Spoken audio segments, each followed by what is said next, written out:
Distinguished guests, it's a great privilege for me to have this opportunity to introduce the 2020 edition of the Global Innovation Index on the occasion of the National Industrial Summit 2020 of the Czech Republic.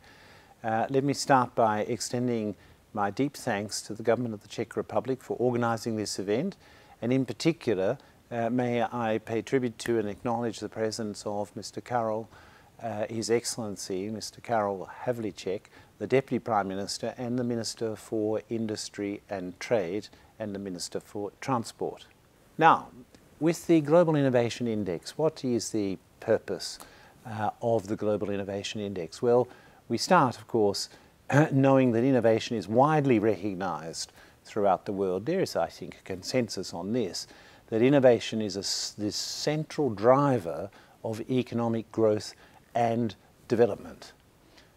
The aim of the Global Innovation Index is to provide data which give insight on innovation, on capacity to innovate, and on performance in innovation, and thus to enable policymakers to evaluate their innovation, their country's innovation performance, and make informed decisions on innovation policy.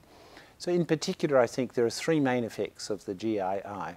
First, it enables countries to use the GII as a yardstick, a relative measure of performance and capacity compared to other countries throughout the world. Secondly, the Global Innovation Index allows countries to assess their weaknesses and their strengths in innovation performance.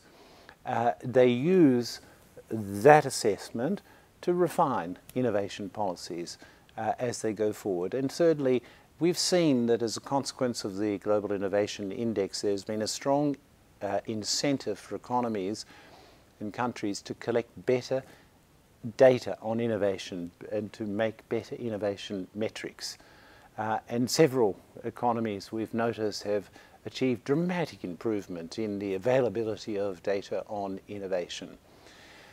Now in 2020, the theme of the Global Innovation Index is financing innovation. Who will finance innovation? And it sheds light on this very important component of an innovation ecosystem, which is financing, and which affects all stages of the innovation process, from the development of ideas through to their commercialization and then indeed market expansion. The current pandemic, COVID-19 pandemic that we are all experiencing, has hit at a time when innovation was flourishing. In 2018, for example, research and development expenditure had grown by 5.2%. That's a significantly faster rate than the rate of growth in global GDP.